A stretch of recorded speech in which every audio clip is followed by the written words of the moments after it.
No one defended Ethan Walker when they called him useless. That was the part everyone seemed comfortable with.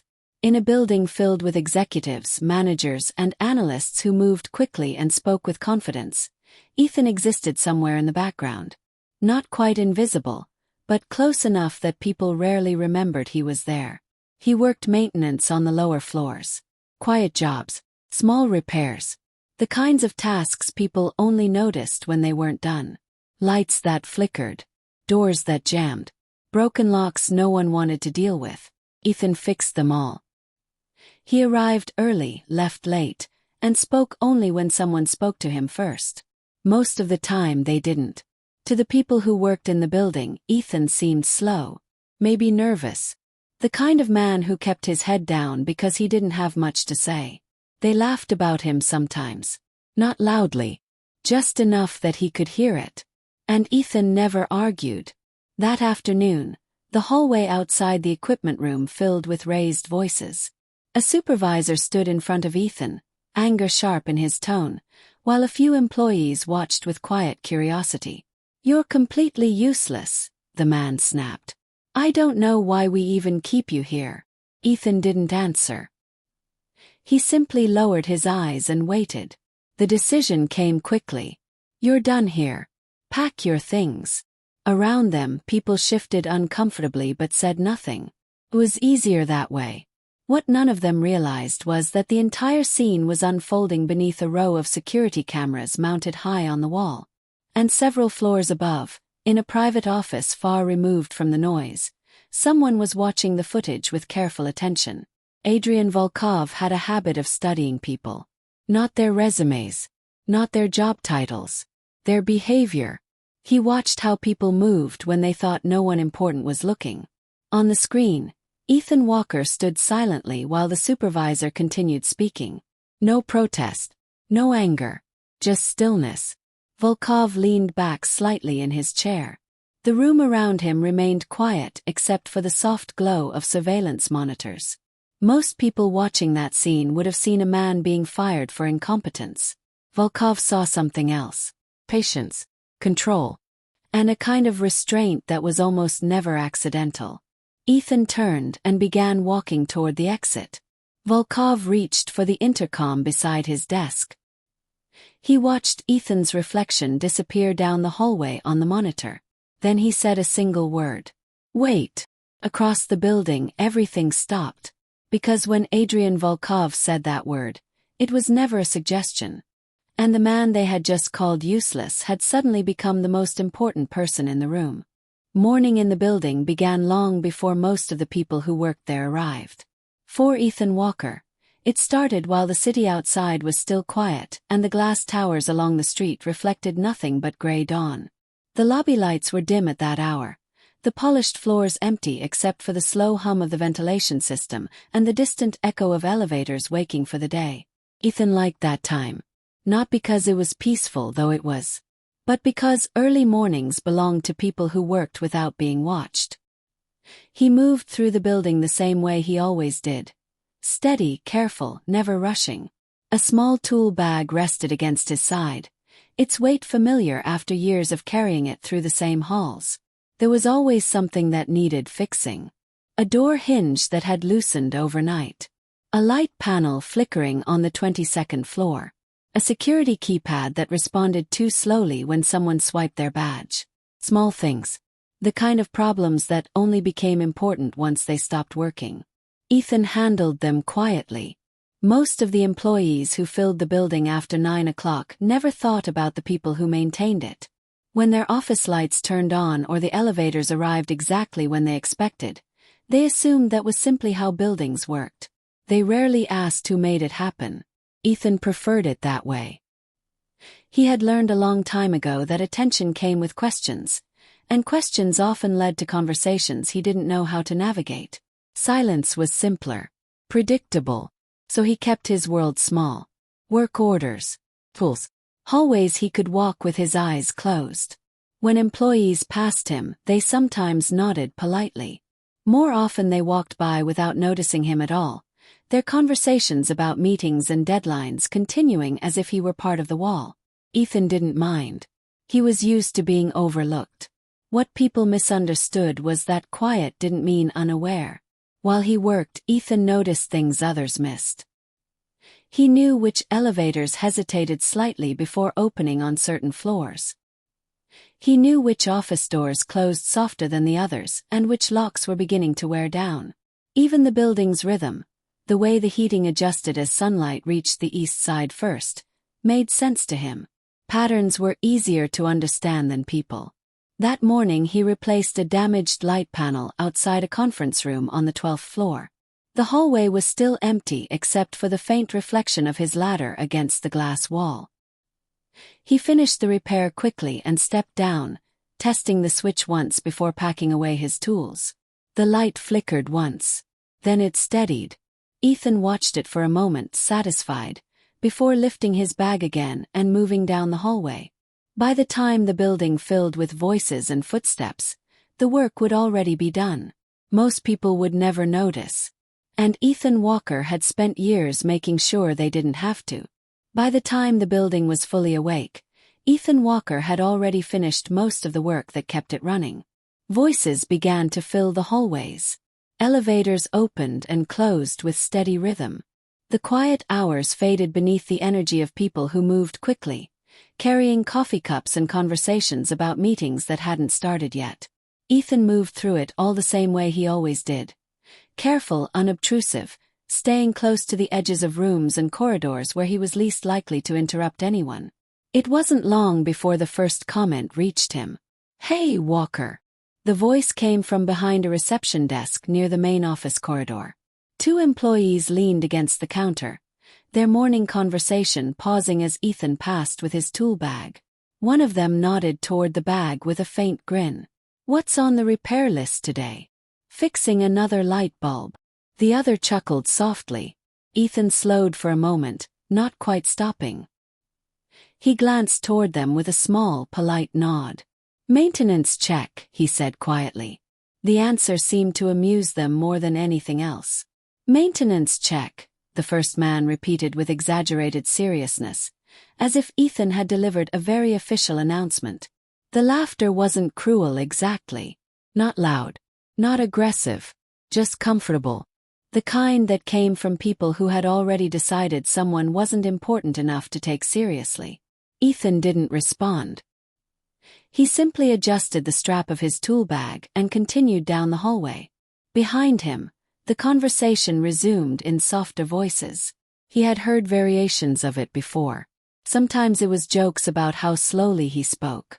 Other times it was comments about the way he avoided eye contact or kept his answers short. People filled silence with assumptions. To them, Ethan seemed uncertain, maybe nervous, the sort of man who struggled to keep up with faster conversations. No one considered the possibility that he simply preferred not to participate. Late that morning, another work order brought him to a storage area near the loading corridor. A keypad lock had been malfunctioning, refusing to accept employee access cards unless they were swiped twice. When Ethan knelt beside the panel, the hallway behind him filled briefly with the sound of footsteps. Two supervisors stopped a few feet away. One of them glanced down at Ethan with mild curiosity. "That thing broken again?" he asked. Ethan nodded slightly without looking up. "Resetting the reader," he said. The supervisor crossed his arms, watching for a moment as Ethan opened the panel and adjusted the wiring inside. "You sure you know what you're doing there?" the man said casually. "Last time we had IT deal with something like that." The second supervisor gave a quiet laugh. "Relax," he said. "Walker's our resident genius, remember?" The tone made it clear the word wasn't meant as praise. Ethan finished tightening the final connection and closed the panel. When he tested the card reader, the small green light blinked once and the lock clicked open smoothly.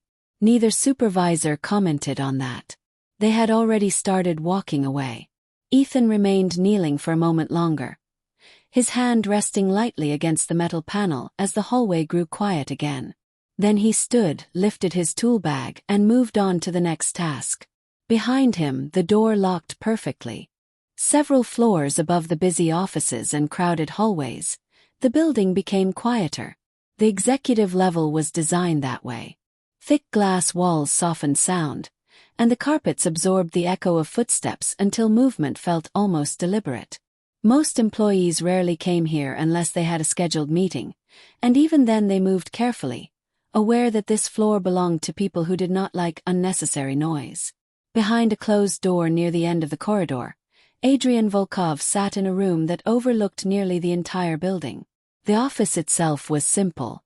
A wide desk, dark furniture, shelves lined with documents that appeared untouched. Nothing in the room suggested excess or display. Everything existed for a purpose. The wall behind the desk held something most visitors never noticed at first glance. Screens, dozens of them, each one connected to a different security camera position throughout the building. Hallways, loading areas, elevators, conference floors. Quiet corners where people assumed no one was paying attention. Volkov rarely watched them all at once. He preferred to observe slowly, one screen at a time. To most people, security footage was boring. Hours of routine activity, people walking from one place to another, nothing worth studying. Volkov disagreed. He believed routine revealed far more about a person than moments of pressure.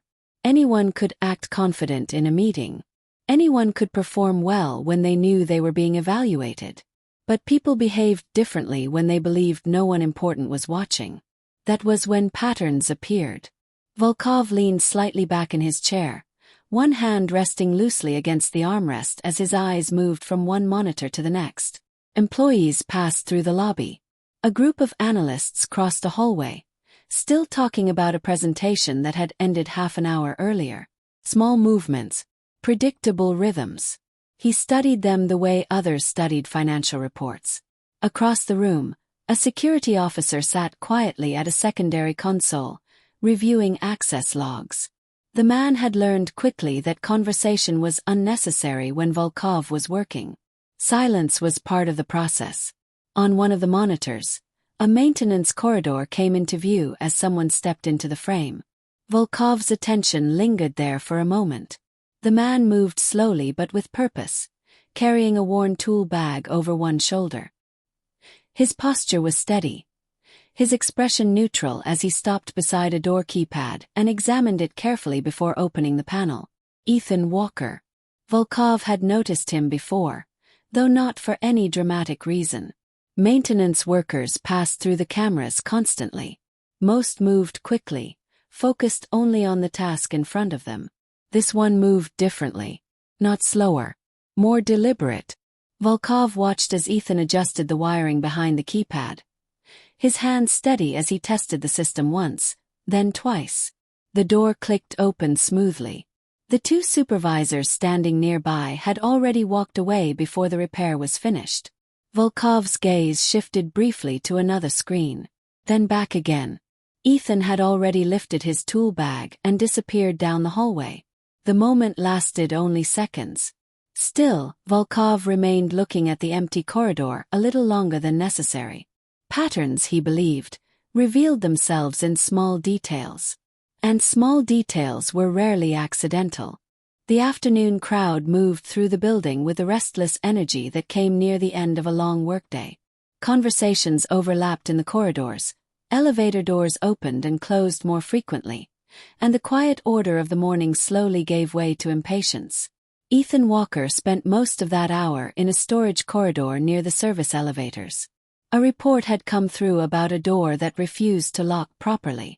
Employees used the room to store equipment and files that rarely needed attention, but the faulty lock had become an inconvenience, and inconveniences tended to travel quickly through management.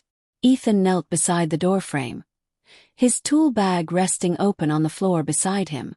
The metal lock plate had shifted slightly out of alignment, forcing the latch to catch awkwardly whenever the door closed. It wasn't complicated work, just careful work. He loosened the screws and adjusted the plate by a fraction of an inch, testing the latch once before tightening everything back into place. The door clicked shut cleanly. Before he could pack away his tools, the sharp sound of footsteps echoed down the corridor. A voice followed. "Walker." Ethan looked up as his supervisor rounded the corner, his expression already tight with irritation. Two employees followed several steps behind, slowing as they realized something was unfolding. The supervisor stopped in front of Ethan, glancing briefly at the open door. "This lock was reported broken 2 hours ago," he said sharply. "You're just getting to it now." Ethan stood slowly, brushing his hands against his pants. "I was finishing another repair on." "I don't need excuses," the supervisor cut in. His voice carried easily through the hallway now, drawing the attention of a few more employees passing nearby. They slowed without stopping, their curiosity pulling them closer. Ethan lowered his gaze slightly, waiting for the man to finish. The supervisor gestured toward the door. "You know how many complaints I've had today about maintenance delays," he continued. "Every time something goes wrong around here, it's the same story." He let out a frustrated breath. "Honestly, I don't even know why we keep you around." A quiet murmur passed through the small group that had gathered along the corridor walls. No one spoke, but their attention sharpened. Ethan remained still. "I try to give people chances," the supervisor went on, his voice rising slightly. "But at some point, it becomes obvious when someone just isn't capable of doing the job." The words hung in the air for a moment. Then came the one that settled hardest. "You're useless, Walker." The hallway fell quiet. The supervisor straightened his jacket as if the decision had already been made long before this moment. "That's it," he said flatly. "You're done here. Turn in your badge and clear out your locker." Several employees exchanged uncomfortable glances. One of them shifted his weight as if considering saying something, but the moment passed before any words formed. Ethan looked down briefly at the tool bag beside his feet. He didn't argue, didn't defend himself. After a moment, he simply bent down, closed the bag, and lifted it over his shoulder. Without another word, he turned and began walking toward the exit corridor. Behind him, the door he had just repaired clicked shut perfectly. Several floors above the corridor where the confrontation had taken place, the security monitors continued displaying the quiet rhythm of the building. Adrian Volkov had been watching long enough to see the entire exchange. The raised voice. The small crowd gathering along the hallway walls. The supervisor's frustration turning into something sharper. On the screen, Ethan Walker stood with his shoulders slightly lowered, his tool bag resting open at his feet. Even without sound, the tension of the moment was easy to read. Volkov watched the supervisor gesture toward the door, his movements exaggerated with irritation. Then came the moment when the man's posture shifted into finality. The dismissal. Volkov didn't move. Across the room, the security officer glanced briefly toward him before returning his attention to the access logs. The officer had learned quickly that Volkov preferred silence when he was observing something closely. On the monitor, Ethan bent down and closed his tool bag.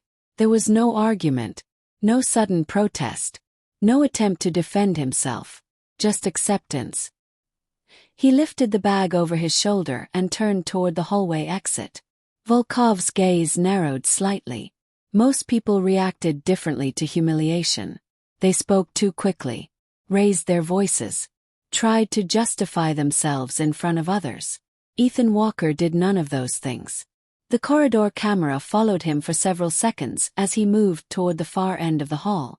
Employees standing nearby stepped aside without meeting his eyes. Behind him, the supervisor was already speaking to someone else, the moment fading as quickly as it had begun. Volkov leaned back slightly in his chair. To the people who had watched the scene in that hallway, it had probably looked ordinary.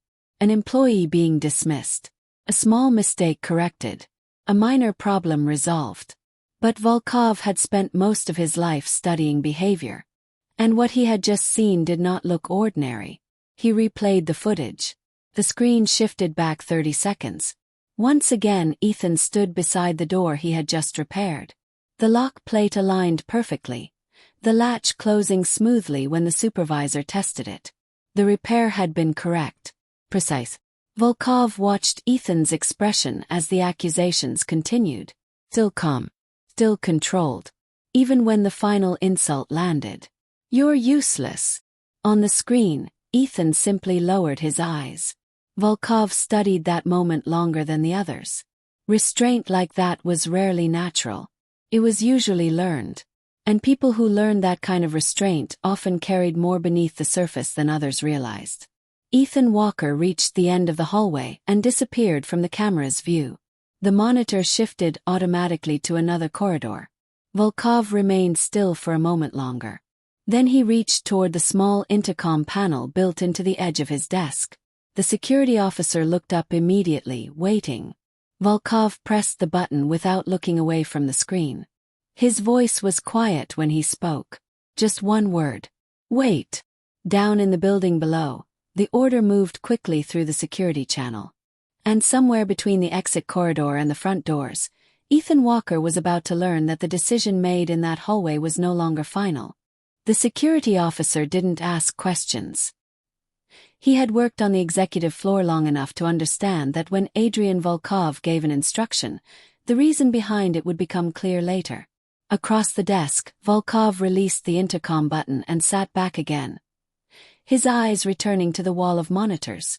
The hallway where Ethan Walker had disappeared was empty now, the quiet corridor showing nothing but fluorescent lights and polished floors. To most people, the moment had already ended. Volkov rarely believed moments ended that easily. "Pull his employee file," he said after a pause. The officer turned to the console and began typing. Access logs moved across the screen in clean lines of text. "Maintenance department," the officer said quietly. "Ethan Walker." The file appeared seconds later. Volkov stood and walked slowly toward the secondary screen, his attention shifting from the cameras to the information displayed there. Years of employment. No disciplinary history. No formal complaints. Minimal notes from management. The absence of detail interested him more than anything else. Most employees left a trail. Performance reviews, warnings, written feedback. Small records that described how people behaved inside a company. Ethan Walker's file was nearly empty. "Pull maintenance requests from the past 6 months, Volkov said. The officer hesitated only briefly before opening another database. A list of completed repairs filled the screen. Door systems, electrical panels, security locks, lighting grids. Volkov studied the timestamps quietly. Many of the repairs had been logged early in the morning, before the building was fully active. Some had been completed late at night. Consistent, reliable. But something else stood out. Several maintenance tickets had been closed before they were even formally assigned. Volkov leaned slightly closer to the screen. "Who normally handles these requests?" he asked. "Depends on availability," the officer replied. "Maintenance gets routed automatically." Volkov nodded faintly. Then he turned back toward the security monitors. "Find the hallway camera from yesterday," he said. The officer adjusted the playback controls. Footage from the previous afternoon appeared. Ethan Walker again. This time he was working on a ceiling light outside an office conference room. The ladder stood steady beneath him as he removed the panel, replacing a damaged wire connection with careful hands. No audience, no supervision, just quiet work. Volkov watched until Ethan finished, stepped down and tested the switch. The light flickered once before stabilizing. Then Ethan packed his tools and moved down the hallway without looking around to see if anyone had noticed. Volkov remained silent. Patterns, he believed, revealed more truth than explanations. The file said Ethan Walker was an average maintenance employee. The cameras suggested something else. People who were careless did not repair systems that precisely. People who were incompetent did not anticipate problems before they appeared on maintenance logs. Volkov returned to his chair slowly. On the monitor, Ethan Walker reappeared briefly in another hallway camera earlier that morning, adjusting a keypad lock with quiet focus. Volkov watched until the repair was finished. Then he looked toward the security officer again. "Send someone to the lobby," he said calmly. The officer straightened. "For Walker?" Volkov nodded once. "Yes." His gaze returned to the screen where Ethan had last appeared. before he leaves the building. Ethan Walker had almost reached the lobby when the voice behind him stopped his steps. "Mr. Walker." He turned slowly. The man approaching him wore the dark suit of building security, his posture straight, his expression professional but not unfriendly. Ethan recognized him vaguely from the executive floor elevators, though they had never spoken before. "Yes," Ethan said quietly. The guard slowed to a stop a few feet away, glancing briefly at the tool bag resting against Ethan's shoulder. "I need you to come with me," he said. Ethan blinked once, uncertain. "I was just leaving," he replied. "I've already been told." "I know," the guard said calmly. "But there's been a change." The words settled in the air between them. Ethan hesitated. Changes rarely worked in his favor. Still, the guard's tone held no impatience, no accusation. Just quiet certainty. "This way," the man added, gesturing toward the elevators at the far end of the lobby. Ethan followed. The elevator ride was silent.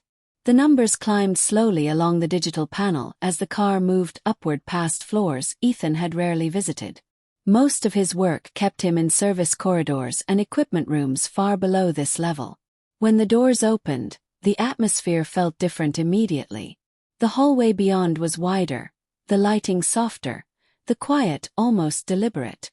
Thick carpet muffled their footsteps as the guard led him past glass walls and closed doors.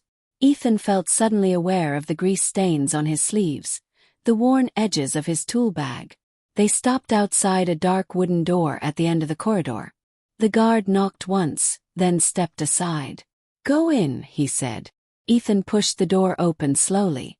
The office beyond was larger than any room he had worked in before. Wide windows overlooked the city skyline, their glass reflecting the fading light of late afternoon.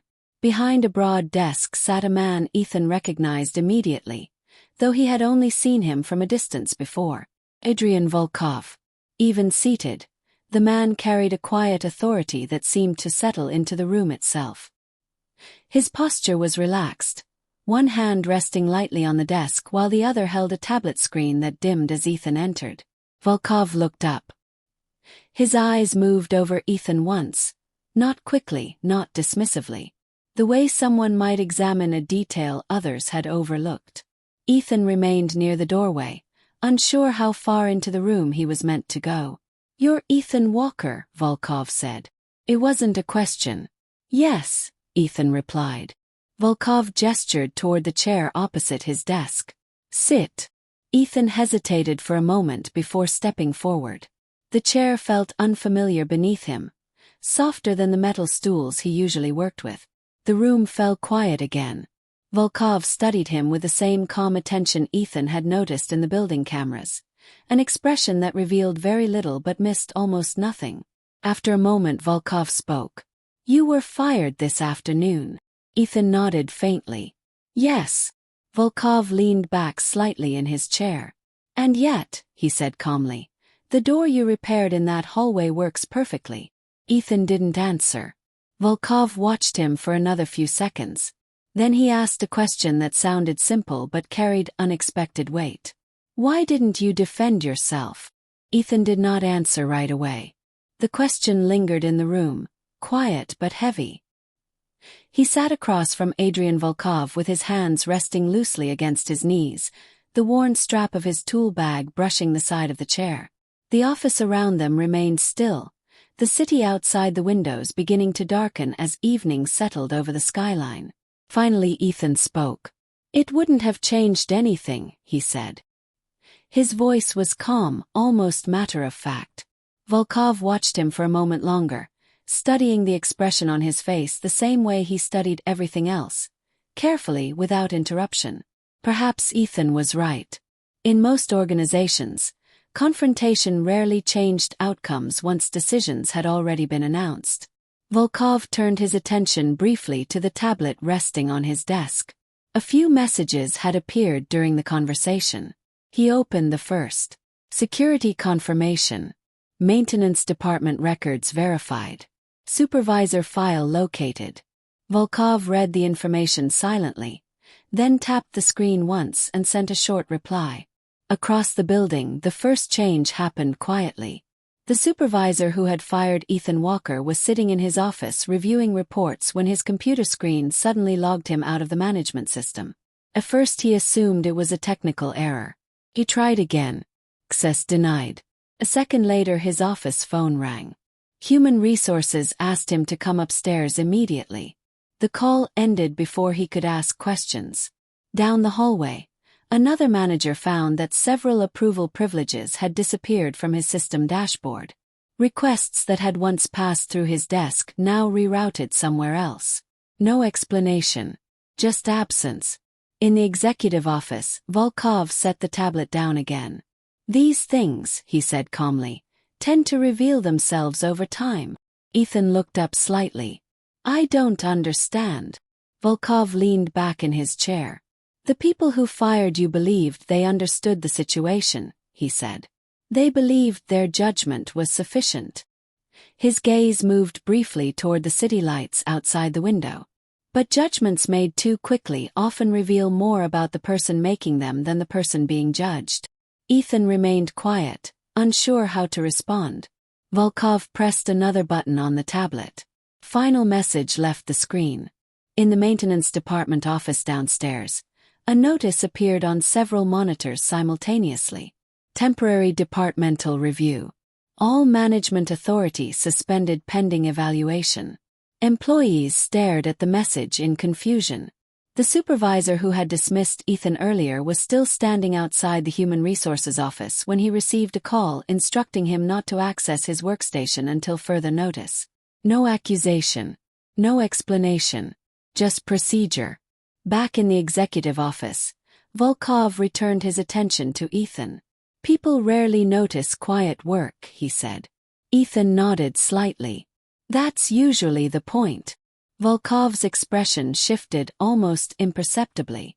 Yes, he said. Then after a pause he added. But sometimes quiet work deserves to be noticed. For the first time since entering the room, Ethan wasn't entirely sure what was about to happen next.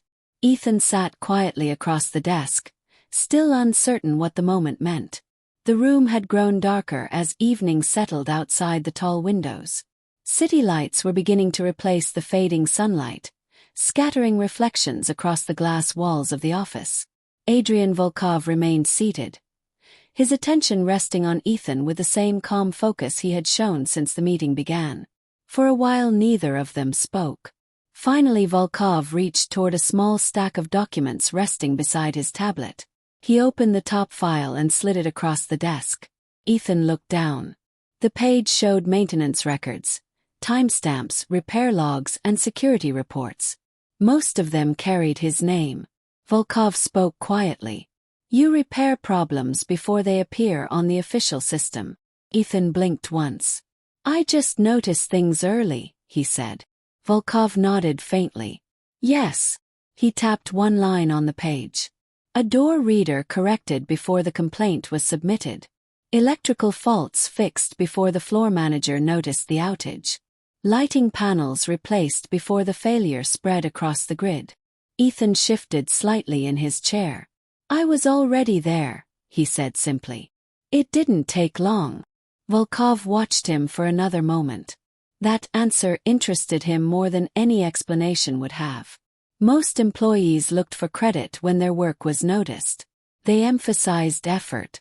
They explained how much time something had taken. Ethan Walker minimized everything. Volkov closed the file. The building runs more efficiently when problems are handled early, he said. Ethan nodded again. That's usually the goal.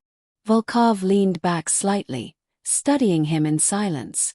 The man sitting across from him did not appear impressive at first glance. His clothes still carried faint marks from a day of physical work, and his posture remained careful, almost hesitant. But the patterns told a different story. Discipline, observation, control, qualities that were far more difficult to teach than technical skill.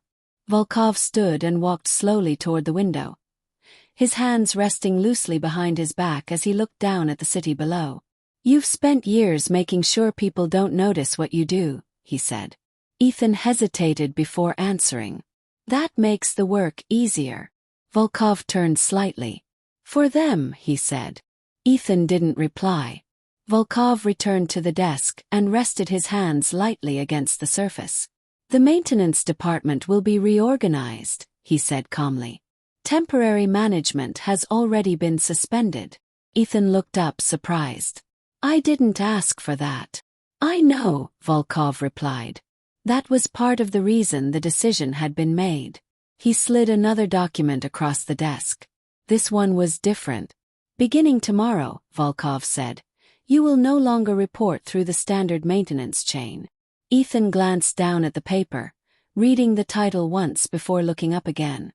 Facilities Oversight. Direct Operations Support.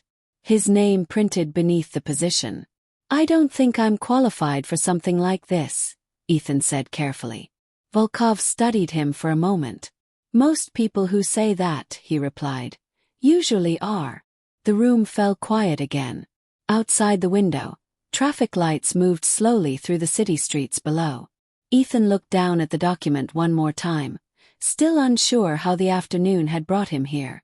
Only hours earlier he had been walking toward the exit with a tool bag over his shoulder. Now the path ahead looked entirely different. Volkov spoke once more, his voice steady. The people in that hallway believed they understood who you were. He paused briefly. They were wrong. For the first time in a long while, Ethan Walker realized something had shifted. He was no longer the man no one noticed. And the building would never look at him the same way again.